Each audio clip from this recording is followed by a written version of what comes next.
And with that, the ending of the opening track, the opening music of the show.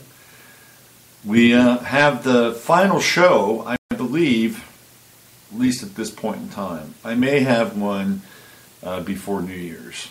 But this is definitely going to be the final show between now and probably the 30th or the 31st. I think I'll probably do a kind of a looking back on the 31st and maybe a looking ahead and just kind of blow it out, do a big blowout. But between now and the 31st, this is going to be the last show of the holiday season because you got to go inside. You got to shut down at some point. I've still got some readings to do this week. But it's time. It's time for me to take a bit of a break. It's just part of the season. We've got to shut down. We have to shut down during this time and go within because this is seasonally we're dying. I mean, this is the end of the Gregorian year for us up here in the northern hemisphere. It just goes with the organic and biological territory. And so we prepare ourselves for the rebirth and the return of the light, although the return of the light is going to be pretty darn dark when we have that Saturn-Sun conjunction. That's going to be a very interesting and intense and powerful augur to the new year when we kick it all off with the winter solstice on the 22nd. Solemn prayers. But here's the really interesting thing about Capricorn, okay? The interesting thing about Capricorn is that it gets younger as it gets older. If you watch the movie, The Amazing Story of Benjamin Button, which is about a baby who is born as an old man, and as he gets older, he gets younger, returns to the state of an infant. This is the story of Capricorn embedded in film. If you want to understand Capricorn, there it is. There's a ton of movies that are really interesting from an overt esoteric perspective, whether it's the tarot or whether it's astrology. There are a ton of movies. I want to do, I should probably do a book on it at some point. I'll add it to my book list. If you want to watch a really powerful Piscean movie, Children of Men. That one, total Piscean, totally nails it. Children of Men. You want to watch a Scorpio movie, Blue Velvet. Blue Velvet. If you want to watch a movie about the Tower card in the Tarot, I highly, highly, highly recommend a movie called The Game, starring Michael Douglas and Sean Penn. It is a full-on, hardcore meditation of the Tower. So, cinema. It's an interesting reflection.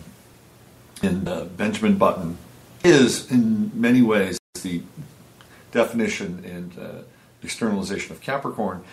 Now, that said, if we look at what's going to happen theoretically with Saturn in Capricorn and the Sun conjunction in Capricorn, by the time we get to the end of the cycle, if it indeed is true that everything starts at a high level of maturation, responsibility, stodginess, regulation, control, conform, that by the end of the cycle, it would be softening up because we're headed into Aquarian territory after that. That's going to be really interesting. It's going to be super, super interesting. The joys of astrology. Because with Aquarius there's the sense of, Aquarius is the star card, and it's hope, and it's renewal, and it's new beginning. So we begin this reverse trip around Saturn and Capricorn. So I think the first year of Saturn and Capricorn, first decan and a half, is going to be the most intense. And then there'll be some kind of deceleration into another space. It's sort of like getting on top of the mountain and then coming back down the other side. So we have things to look forward to. It was really interesting. On Saturday, I decided that I needed to turn my cell phone off for about 24 hours.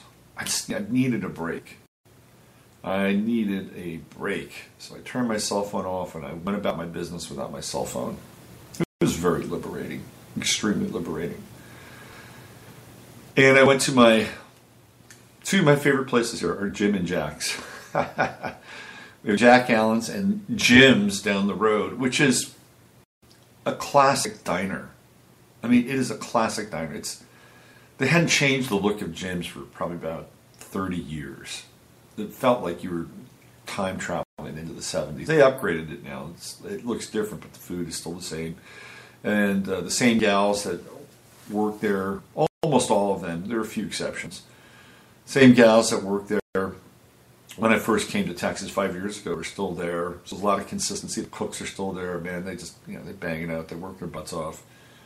So I sat at the counter on Saturday without my cell phone, and I sat down next to this guy who was, I talked about this on the Sunday Night Show. If you heard it, and you're going to hear it again, I apologize, but there are some people that listen to the Sunday Night Show or watch it. So he said he looks like that guy Scott Litt from that metal band Anthrax. Although he doesn't have the fully blown out lit goat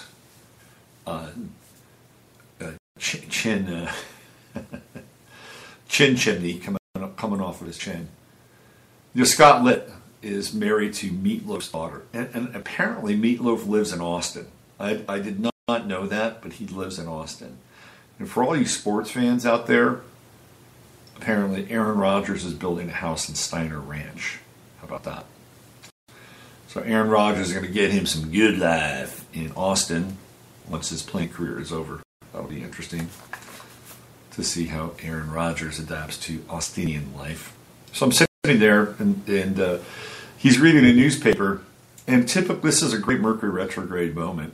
He points out the date of the newspapers. This is Saturday. It's the 16th, and it's the Austin American Statesman. It is the local rag here, Daily Rag, and I look at the date on the newspaper, and it's the 17th. It's a total time warp. It's like, okay, here we go. We're a day ahead of the future. And this speaks to journalism. They can't even get the date right anymore. I thought it was fascinating. So we're watching TV, and of course there's the Roy Moore story up there. And he says, God, this guy needs to quit. It's not good for the party. I didn't really say anything. I said, yeah, that's a pretty bad distraction. And then they had a picture of the California fires come on. I said, well, there's the real story right there. That's terrible. And he looked at it and says, yeah, I know. They say it's the new normal. And I thought to myself, wow, that's really, really interesting that he's saying that it's the new normal. Because that's what Jerry Brown said. Get used to it. It's the new normal. Get used to your state being caught on fire. Get used to these fires raging. And the Southern California fires are still burning. They're still burning, and they're headed towards Santa Barbara, Montecito. They've gone basically from Ventura County, up through probably the Ojai region, because I know people that were losing their places in Ojai, and now it's headed towards Santa Barbara. It's still going on. I think they got the San Diego fire pretty much under control, but they're still happening. Those fires are still raging. But it's interesting that Jerry Brown says this is the new normal, and of course this is what the guy who's sitting next to me at Jim's is now repeating. This is how it works. It's how it works. Jerry Brown, the radical Jesuit, educated at Santa Clara University, a Jesuit school in Northern California. In Aries, he must be right in his element with all those fires. Let's see, plan to tune in live. Okay, getting these little messages here. Anyway, I just thought I'd pass that along, just in terms of how people are programmed. Who says it's the new normal? Some alien who's posing as a governor in California says it, and so therefore it is. Okay, you're just going to lose your home. All these fires are going to burn, and then we're going to rebuild. I wanted to cover a couple of things, a few missing pieces or loose ends that we didn't tie up from Friday's show. I wanted to talk, but before we do that, it's more trouble for Dustin Hoffman. That's right. These 5 more women come out. Some are underage. Uh-oh. So 5 women, 5, come on, Fox. I just grabbed this. I can't, the editing on these websites now is terrible. Terrible. 5 women, not woman, came forward Thursday accusing Dustin Hoffman of sexual harassment, with 2 of them saying they were underage at the time. Hollywood Reporter and Variety reported. These are the latest in a series of accusations leveled at the Oscar-winning actor since November. Representatives for Hoffman did not immediately respond to Fox News' request for comment. Hoffman's attorney, Mark A. Neubauer, called the accusations against the actor defamatory falsehoods in a letter to Variety's owner, Penske Media Corp. We know that. The first woman to step forward in Thursday's reports, Corey Thomas, told Variety that in 1980, when she was 16, she spent a day in New York with Hoffman and his daughter, a friend of hers. We talked about this on Friday. Okay, blah, blah, blah. It's a rogue story. Then there's another one here. Melissa Kester said her, okay, we talked about her in the music studio. Okay, let's see what else we have. We're looking for the new stuff. Here we go.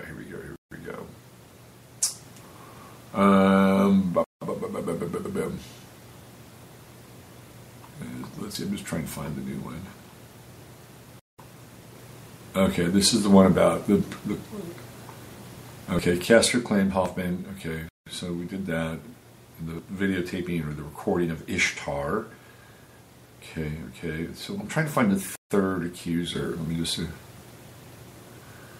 A third woman whose name was not revealed by Variety said she met Hoffman during the production of Ishtar. He was hanging out with Warren Beatty at that time. Apparently, I haven't seen that movie. It was a terrible bomb at the box office, but apparently there's esoteric clues all over that movie. And it was part of a sort of revelation of the method exercise. Let's see. The woman, then 22 years old, probably had a small role in the movie and met the actor on set. On the final day of shooting, she told Variety that Hoffman invited her to the studio and encouraged her to stay for the wrap party. Hoffman, she told the outlet, had a driver with a station wagon outside and offered to take her and others home. She said the pair lay in the back of the crowded car, and Hoffman allegedly put his hand up her skirt. Variety reported there were people inches from us, she said, and he just took his hand and stuck his fingers right up inside me. I didn't know what to do. He's smiling at me. I was frozen. I was outside of my body. This is a common occurrence, by the way. It's a totally dissociative shock trauma treatment. And by the way, it doesn't take just hands up your skirt. I mean, let's be clear, that's a very, very, kind of intense move, right? It's a severe violation of somebody's privacy, space, sanctity, and all of that. But sometimes it just takes touching a person in a part, like say for instance, if Hoffman had put his hand on her leg, or if Hoffman had put his hand on top of her chest, just above her cleavage. There's something about breaking the space. And of course there are levels of that. But it's about breaking the space. And this is what the neurolinguistic program and the NLP people get into when they talk about NLP, and how you basically program people to get them to do what you want to do. Is one of the things you do is you break that wall, you hit them, right, with some form of contact. And then once that happens, then you begin the NLP script. Because that contact, while it's not a trauma, it does break this wall. All of a sudden, you've entered into another person's space. So obviously, the hands up the leg is a pretty severe example of it. And so this is what happens. It sends you off into this place where you're disassociated from your body and experience. At the end of the ride, Hoffman reported he gave her $20 and wanted her to meet him at his apartment. She claimed after driving around in a cab, unsure what to do, the woman said she went to his building where the pair allegedly had sex, Variety reported. The woman told the outlet she believed the alleged incident in the car with Hoffman was not consensual, but said, "I don't know," when asked if the intercourse they reportedly had was. That's a little sketchy. That is a little... I'm sorry. I'm sorry. Look, I'm all for if somebody's like, cross lines and been just a generally rotten person. There's probably some comeuppance, some karmic comeuppance that needs to take place, or probably will take place, because it seems like that's the time we're living in. But this woman, she goes, well, she's 22 years old. Okay, she's of age. She's of age, 22. She's not a minor. She drives around, what should I do? Well, let's see, give me 20. He did give me $20. I think I'll go back. I think I'll go back to his hotel and I'll go have sex with him. Now, maybe she was violated as a child by her father and that's how she got love. I mean, we don't know. And Hoffman triggered her and got up all in her head for, her trauma with her dad, and all the wires got crossed, and maybe she could have a relationship with a powerful man, and she's an actress in the business, and she might get a leg up. I mean, this is just a completely dysfunctional stew. I think she should be completely eliminated from this discussion. I'm sorry. I'm rendering a summary judgment on this. 22 years old, and we can try to envision what kind of trauma she had. Look, she made a decision. I had sex. What's there to talk about here in this one? The other two, okay, we've got some boundaries being crossed, especially the friend of his daughter. A fourth accuser, who went only by Pauline, spoke to The Hollywood Reporter and detailed her alleged encounter with Hoffman. She told the outlet she met him in 1973 when she was 15 and worked at a clothing store in New York. Pauline recounted that Hoffman would often come by the store and once invited her to a premiere of his movie Alfredo, Alfredo, to which she brought her twin sister, the reporter said. But the alleged harassment reportedly occurred when she visited Hoffman's apartment after they went to see a movie. He reportedly invited her under the pretense of seeing the puppy he bought for his daughter. When they arrived, Pauline told the outlet she didn't see a dog. It didn't seem like anyone was home. After rejecting Hoffman's next request to see his daughter's room, Pauline claimed he said, "You want to see something else?" before exposing his genitals and masturbating in front of her. "I'd never seen a naked man before," Pauline said. "I'd never seen anything like it. I didn't know what to do, what to say or do. I'll be finished soon," he said.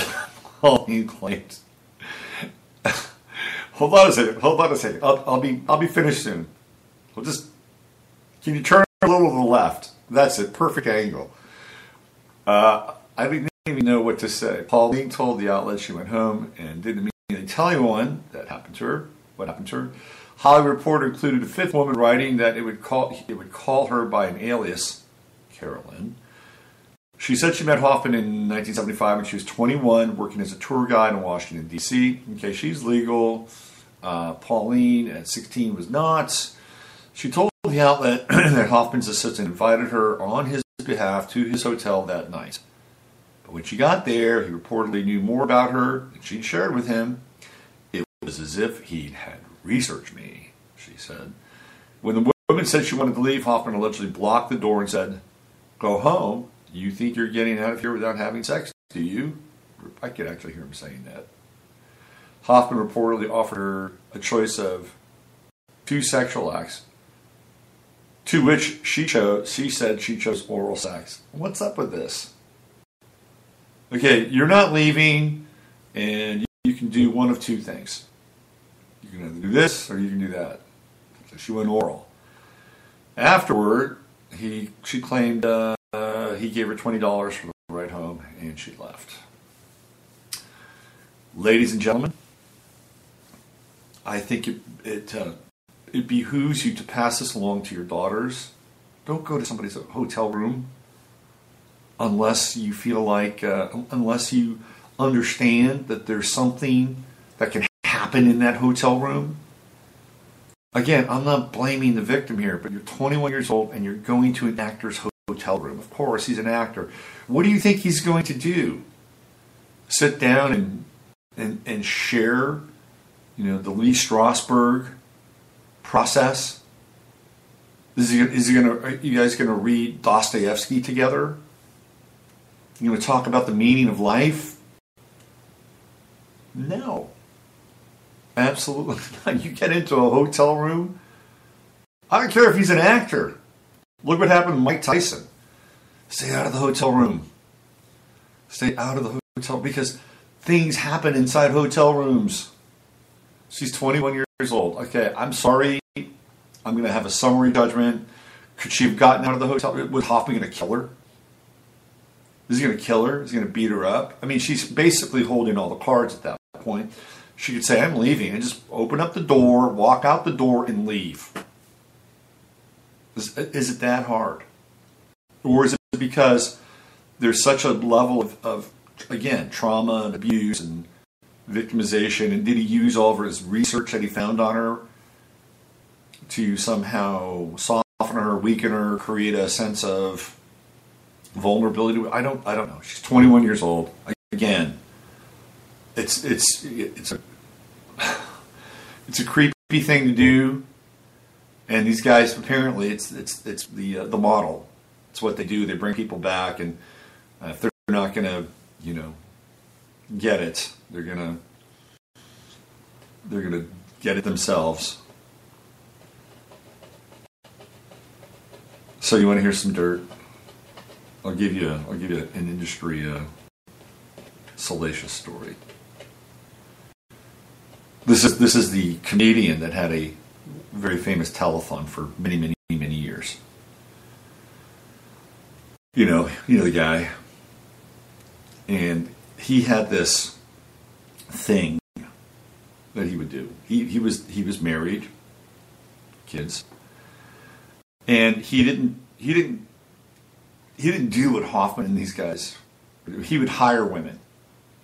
He would hire them. He'd pay them, and then they would stand across from him, and they would be naked, and they would do all kinds of interesting things themselves. And he would basically pull a Weinstein. He would pull a Louis C.K.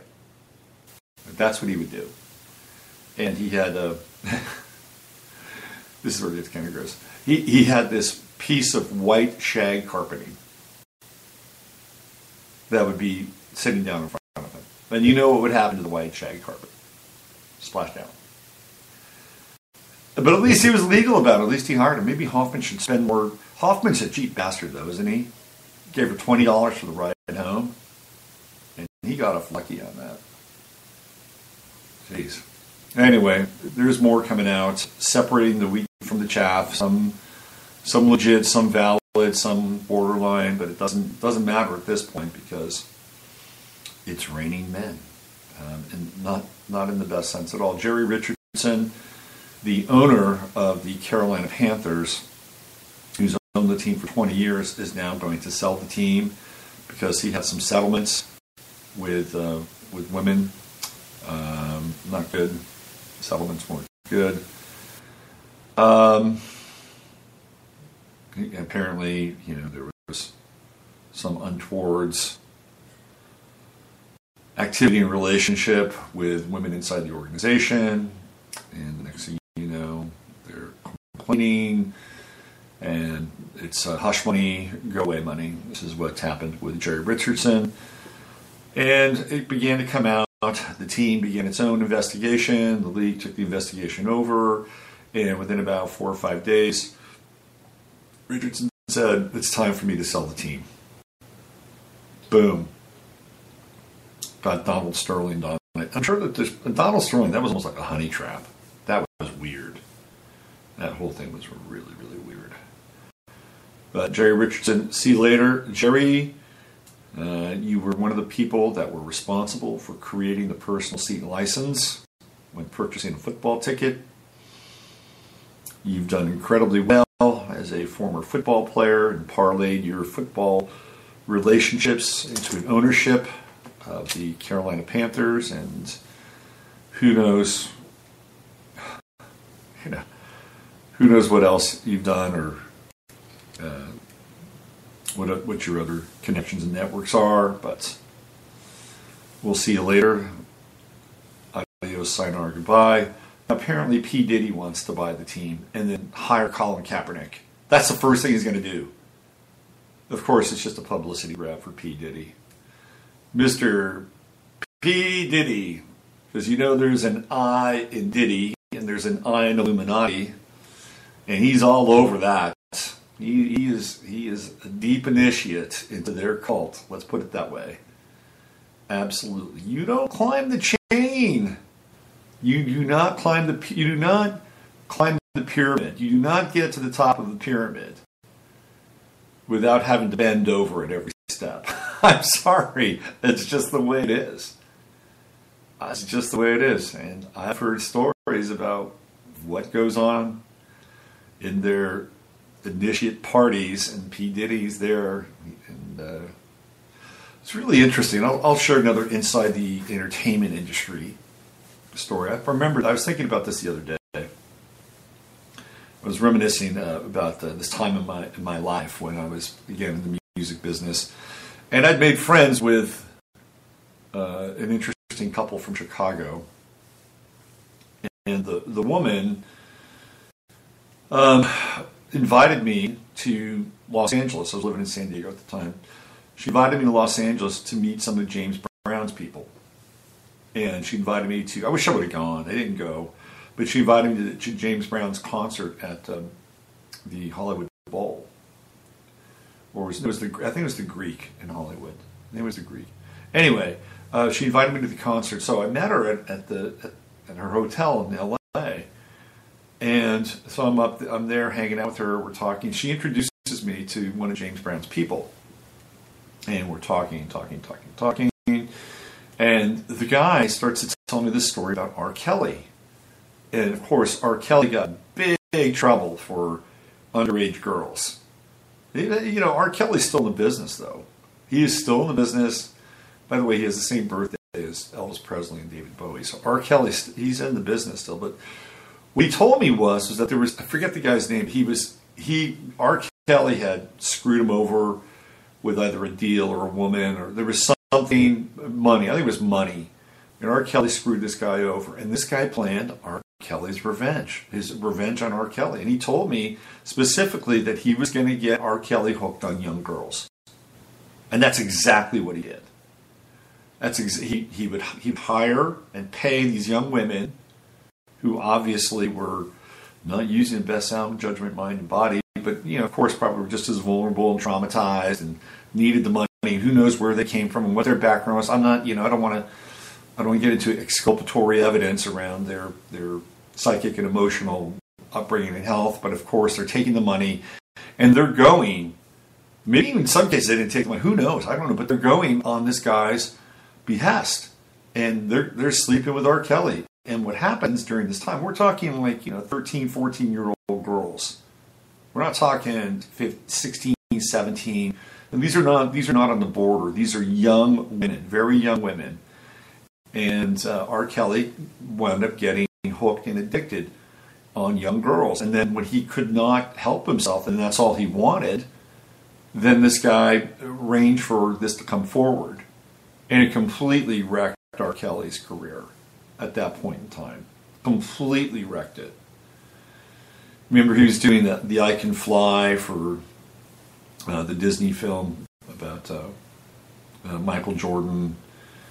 And, you know, there was just, he was huge. R. Kelly was like moving up, he was moving up the chain. He was moving up the pyramid. And then all of a sudden, it all comes crashing down. He's still in the business, but you never know what you have to do in order to, you know, to stay in the game. What do you sign over? You sign these documents, you sign, you know, it's all this internecine web of just entanglement, dark entanglement. It gives you an insight as to how the music industry and the media and entertainment industry works. I mean, people set people up like, you know, like rubes. So there's a lot. I still love you, Robert. Let's see. Yes, I just got this. Oh, that's good. Who knows what that means? It's been an interesting season with the Sun Saturn square. Totally interesting for me. Saturn's been squaring my Sun, and I've got Neptune down in my fourth house, and it's in opposition with my midheaven, and it's right it's on my south node, and it's not going to get better for a while. It is what it is, folks. You know, surrender. I'll just keep playing Cheap Trick. Surrender. I wanted to tie up some loose ends around net neutrality, and this is because there are people that are weighing in on both sides, and I had some comments, and I had some comments about, well, it's not that big of a deal. It's not that big of a deal. What we really have to watch out for is encryption, and I covered that. And I covered the part that the encryption piece, and we've been dealing with I was talking with Robert Bonomo over the weekend, and he actually brought a story to my attention, which I'm going to talk about. And we talked about Snowden and all the disclosure around which is a bunch of bullshit. I mean, there were whistleblowers before Edward Snowden, and nobody gave a rat's ass about that. I mean, the Edward Snowden event seemed completely manufactured.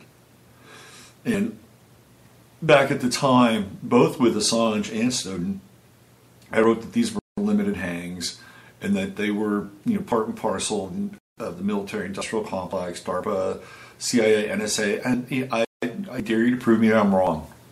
And I don't even think Julian Assange exists anymore. I don't know where he went or what happened to him, but I don't think he exists. And the whole Snowden thing, you just follow. I mean, if you just follow the line of logic with Snowden, you'll figure out that what he did is near to impossible to grab those records from the NSA. And there's an interesting piece where there's a trail of him on the Ars Technica forums.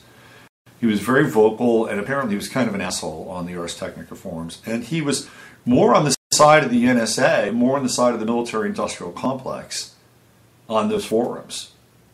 So the Snowden that we see on those forums, and the Snowden that talks very slow and measured and is very thoughtful about security, privacy, and has been given almost a saint-like status in Russia and around the world, is a very different person. He's a very, very different person than, it happens. People can change. It's not, it does happen. It's hard.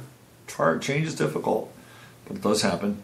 Anyway, if you think about it, though, and this is what this article I read pointed out, him grabbing that information from the NSA, it's almost, he's sticking a USB drive into an NSA computer. Now, if you're the NSA, don't you have some kind of safeguard on your computers, your system, your network to immediately alert you? Immediately. This is not his computer. This is their computer, their system. This is one of the most sophisticated groups and networks on the planet. And you don't think if somebody sticks a USB drive in a computer that computer is not going to register it? It's like, dum-de-dum-de-dum, dum-de-dum-de-dum, oh. USB drive. Nope. Don't feel a thing. Oh, I see. There's packets being downloaded onto the USB drive. Dum-de-dum-de-dum. These things, just think about it. So, anyway, yes, encryption is real. It's been going on for a long time. But the grabbing of the information and the data and the agencies and all that stuff, it's been going on for a long time. A long time. It goes back to Danny Casolaro and Echelon and Promise, and it's only grown and metastasized since then. And anybody who's had an inkling of interest in this stuff and trying to find out what's going on has known about this since the late 90s. So what Snowden was revealing was not anything revelatory. But what he did do is he helped create more of a climate of distrust. So yes, but it's everywhere. It's pervasive. It's ubiquitous. So this is what's been going on the internet. There's net neutrality. Is this really the boogeyman? Well, a piece on Anti-Media basically says that there are some bigger fish to fry here. Okay. So I'm going to read you this piece. It'll take maybe about 5 minutes, but it's worth it. It goes into some interesting places here about what the alternative is. Okay. All right. So here we go. This is from Anti-Media. the website, and this is from 2 days ago. Derek Brose is the author. On Thursday, protesters rallied outside the Federal Communications Commission as the agency voted to repeal net neutrality rules, which govern how internet service providers treat data that travels over their networks. The rules state that ISPs cannot discriminate against or favor certain apps, sites, and services. Supporters of net neutrality fear the change will lead to ISPs charging more for internet services or throttling web traffic to small independent sites, potentially even alternative media. The FCC has said the repeal of the rules will help spur innovation in the long run. This is not Thunderdome. The FCC is not killing the internet, Commissioner Brendan Carr said. At the hearing on Thursday, we are not relying on market forces alone. We are not giving ISPs free rein to dictate your online experience, he also said. When developing the network neutrality rules, the FCC built on the concept of common carriage, which says all common pathways, waterways, roads, etc. should be open to all people without discrimination, unless, of course, you pay tolls. Businesses may choose their prices, but they cannot discriminate against traffic. The FCC first adopted the rules in 2010 as an effort to combat the apparent threat of ISPs throttling web traffic, specifically throttling internet service for those attempting to download media from the internet. These rules were eventually overturned in 2014 after a legal challenge from Verizon. However, the FCC continued to develop rules for protecting what has come to be known as net neutrality. In 2015, the Obama administration classified ISPs as public utilities similar to telephone service providers. This effectively put the relationship between ISPs and consumers back into the hands of the government via the FCC. As a Thursday vote, that is no longer policy.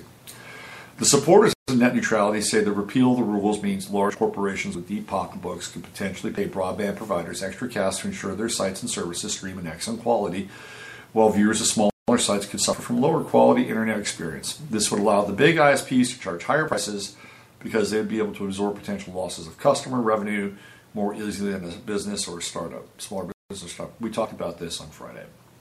Of course, another segment of the debate argues that the repeal of net neutrality will not cause the end of the internet, as some proclaimed, but rather the absence of rules could encourage ISPs to provide more customer-specific packages for accessing the internet and cable. For example, if your grandmother only gets online once a week to check email and scroll Pinterest, perhaps she does not need to pay the same amount as the guy down the street who's always online and regularly uses cable television services. The argument is that now, without burdensome government regulation in the way, the ISPs will actually provide more diversity of services. Sure, some of them will charge higher prices for certain packages, but in the long run, the prices will come down because of competition.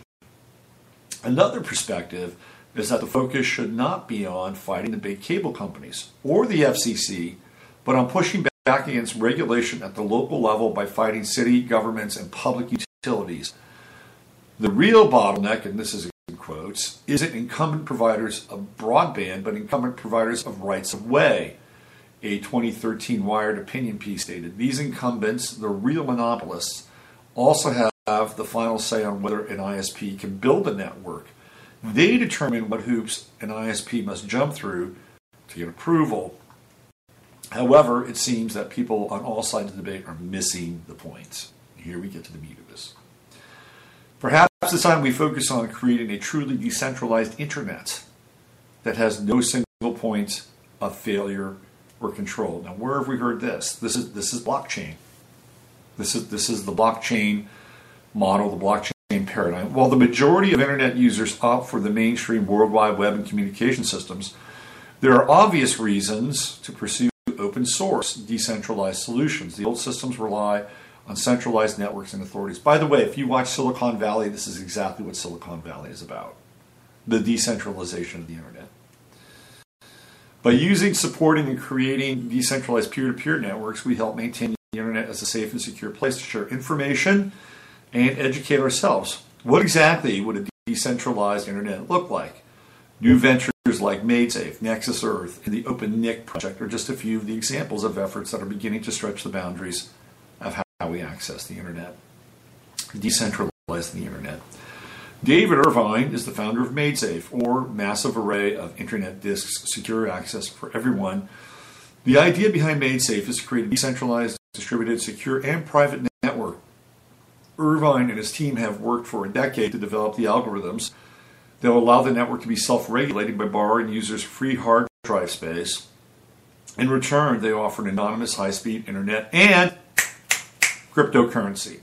How does it work? When a user logs into the MaidSafe network, their data is split into many pieces and distributed to computers on several different continents.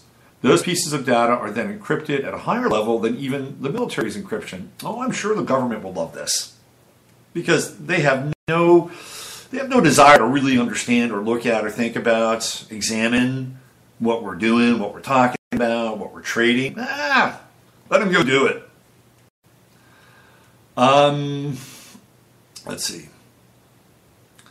The MaidSafe platform also helps to allow for ease of creation of applications for phones and computers. Further, MaidSafe promises an uninterrupted internet experience. By maintaining a distributed network dependent upon many users around the globe, rather than on one centralized network subject to attack or power failure, the network will be able to maintain a constant connection. Because something's going to be on somewhere all the time, right?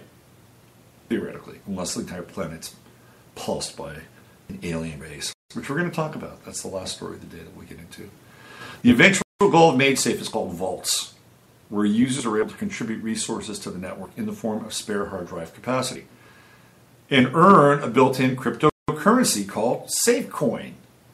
We're going to have all kinds of new ways to make money because the old ways are going away. So just allow your computer to open up, become part of the network, and make money off of it. Let's see what we got here.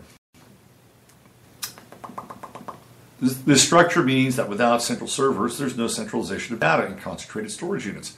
Data is also encrypted, and team hopes to eventually have a worldwide network of safe users accessing the internet via distributed network. I got no problem with this. I have no problem with it. Roll it out. Decentralize it. That'd be great. Here's the next one. Taking the internet to space. Nexus Earth is a 3-year-old project that combines private spaceflight, the internet, and, wait for it, cryptocurrency. The goal of their team is to launch rockets carrying cube satellites into space. Cube satellites. Here we go. There is the Saturn and Capricorn, black cube imagery, hypercubic cube satellites into space. Okay. With the eventual goal of providing free peer-to-peer internet for everyone in the world. This will also include the first blockchain. Even the term blockchain. Think of that. What is a block? It's a cube. It's a cube. Blockchain. You're chained to the block. You're chained to the... Can't get away from the damn cube! What we need is probably more sugar cube, lysergic acid diethylamate 25. Remember that? That was a cube too. Those days are over, man. Anyway. This will also include the first blockchain cryptocurrency based in space. Blockchain in space. You think Bitcoin is cool? Man, wait till you get into blockchain in space. It is the ultimate, ubiquitous, anonymous, transactional, freedom-based form of currency. It's so advanced, so far ahead of its time, we had to take it off planet. It's an ambitious goal, but the team behind it has a bigger picture in mind, according to their website. Nexus seeks to free humankind from centralized systems. Merely being decentralized is not enough. We must decentralize the decentralization. Using software and hardware, Nexus seeks to build a foundation for the most decentralized system to ever be developed. Nexus Earth. This network will empower everyone from the first world to the third world. Not everyone has money, but everyone has time. The time has come to decentralize everything. The foundations of cryptocurrency should be built upon the decentralized principles. Nexus seeks to fulfill this mission. It's interesting, right? The Next Earth website and the white paper of founder Colin Cantrell make it quite clear that the team has the desire to change the world and level the playing field for the average person. Cantrell says his goal is to create a decentralized democracy that will decentralize decentralization to where resources of computing and investment won't be the ruler, but the ruling will be given to the people. Yeah! The team is currently building their rocket factory in Arizona. We'll begin testing rockets in 2018. The first satellites are scheduled to launch in 2020. I'd be interested to see who's behind this company. Where are they getting their money to build rockets from? I'll bet you it's the same people that created Facebook. I'll bet you it's the same people that created Gmail or Google. I'll bet you it's the same people that created the damn internet. Okay? All right. The last one. Here we go. OpenNIC. I'm sorry, I'm a little cynical. I mean, maybe it's really what we need. A tonic for the troops. We're decentralizing decentralization. Well, I'm going to start a company that decentralizes the decentralizing of decentralization. Oh, we're going to the next level. That's right. Next level. Yes. Okay, here we go. OpenNIC project. When you access a site on the World Wide Web, you typically access it through a .com or .net web address. These are known as top-level domains, TLD. The highest in the hierarchical system, known as the domain name system. The organization behind the governing of the DNS and granting of web addresses is known as the Internet Corporation for Side Names and Numbers. That's called ICANN. It is, in fact, another aspect of the decentralization of the Internet that most people don't know about. The OpenNIC project seeks to change this centralization and allow alternative access points outside the typical DNS. The project is described as a user-owned and controlled top-level network information center offering a non-national alternative to traditional top-level domain TLD registries such as ICANN. This nonprofit also provides access to domains not administered by ICANN. This means users could create websites not governed by the centralized authority and use OpenNIC to access such sites. These ideas and others may be the ones that eliminate the effectiveness of government regulation, including net neutrality. They could also render any silly corporate takeover of communications largely pointless. That is true. If you're decentralized, good luck on that. Good luck. And what if we had a number of decentralized networks, just like there's a number of cryptocurrencies? These ideas and others may be the ones that eliminate the effectiveness of government regulation, including net neutrality. They could also render any silly corporate takeover communications largely pointless. Instead of expecting the United States government to hear our cries and save the internet, we should see this as an opportunity to create new ways of using the infrastructure of the internet and broadband services. I have no problem with that. I think that's the best way to go. Try to create something new, innovate, create novelty, more independence, more decentralized. I'm all for it. I'm all for it. Just be careful of who's in the game. Just be careful who you got in the game. Who you're sleeping with on that side. Of course, those who choose to remain in the corporate mainstream culture will be left with dry carbon copy versions of music, clothes, technology, and yes, the internet. But once the clamping down on individual expression and creation reaches a breaking point, the population will seek a better alternative. I agree with that, by the way. With the growth of peer-to-peer open source technology, it is only a matter of time before the internet expands into a number of different competing webs of information. If you haven't seen Silicon Valley on HBO, I highly recommend it. Mike Judge, who's the creator of the movie Office Space and King of the Hill, he's really a funny guy, and he's a Texan. He grew up in Allen, Texas, which he calls Arlen in King of the Hill. So the whole idea behind one of the big ideas in Silicon Valley is exactly this: that they have come up with an algorithm and a compression formula that ultimately leads them to this guy Peter Gregory's vision of an internet that is not based anywhere. And that's where the show ultimately kind of concluded.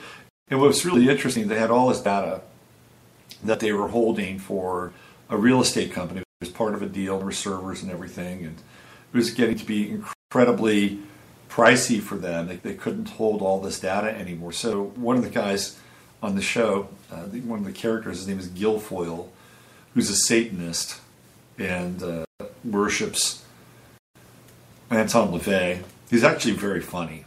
He's very, very funny. In fact, he called the servers in the back room of this house and Palo Alto called it Anton. That was his server. Anyway, they get a smart refrigerator inside the house. This guy Jin Yang, who's living there, is hilarious, gets this refrigerator, and it's a smart refrigerator. So what happens is that Guilfoyle hacks the refrigerator, and he gets the refrigerator to say stupid things, and basically takes over the refrigerator's personality. But this smart refrigerator, is linked up to all these other refrigerators that are smart refrigerators. They're all part of the same network. So what happens is that all their data collapses because their server gets destroyed, and they think that they're screwed, that they're done, they're finished, and that they've lost all this data from this real estate company. And they make a phone call and they find out that everything's just fine. And then Guilfoyle figures out that the interface between Anton and the refrigerator created a network where all their data was being stored on refrigerators all across the country, right? This is where the show ends. And I think it's starting up again in June. It's a very, very funny show.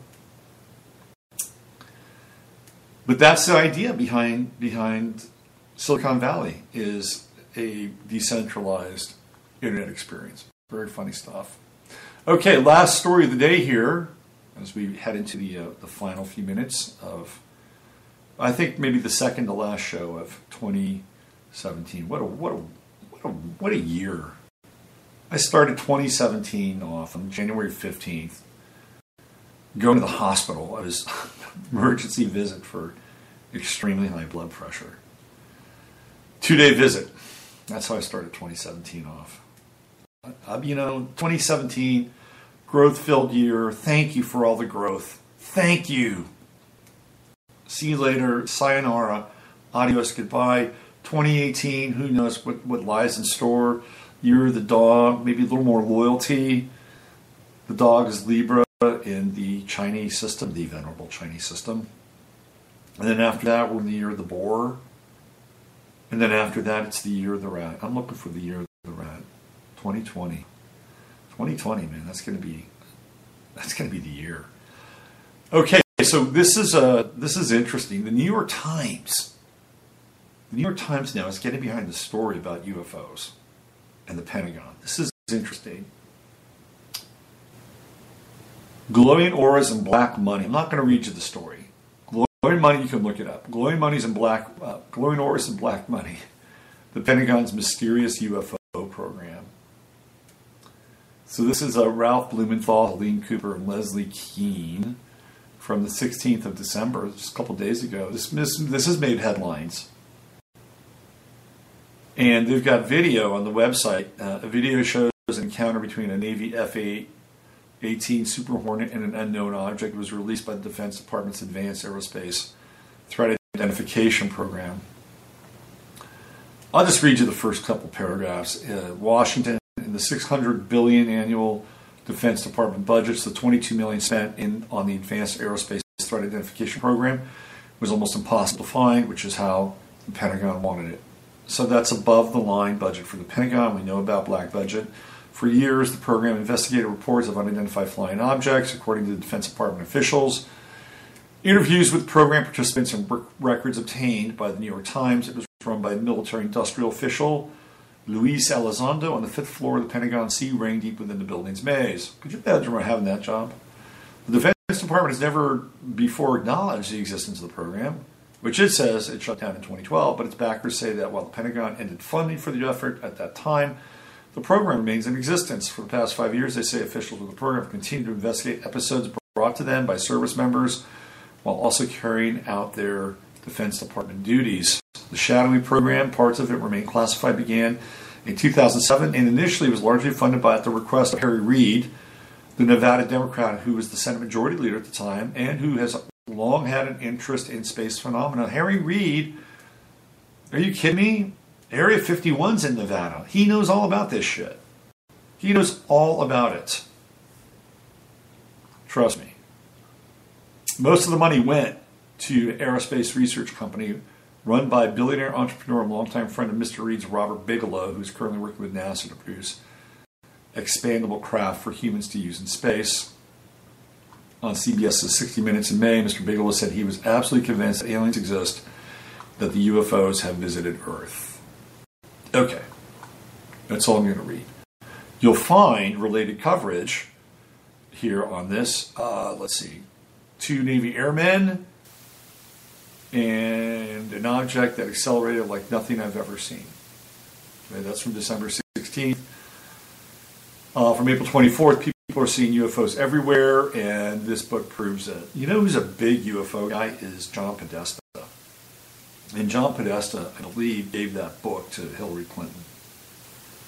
So John Podesta is a big UFO guy. He's a big disclosure guy. Why is this coming out now? Why is the New York Times pushing the throttle on this?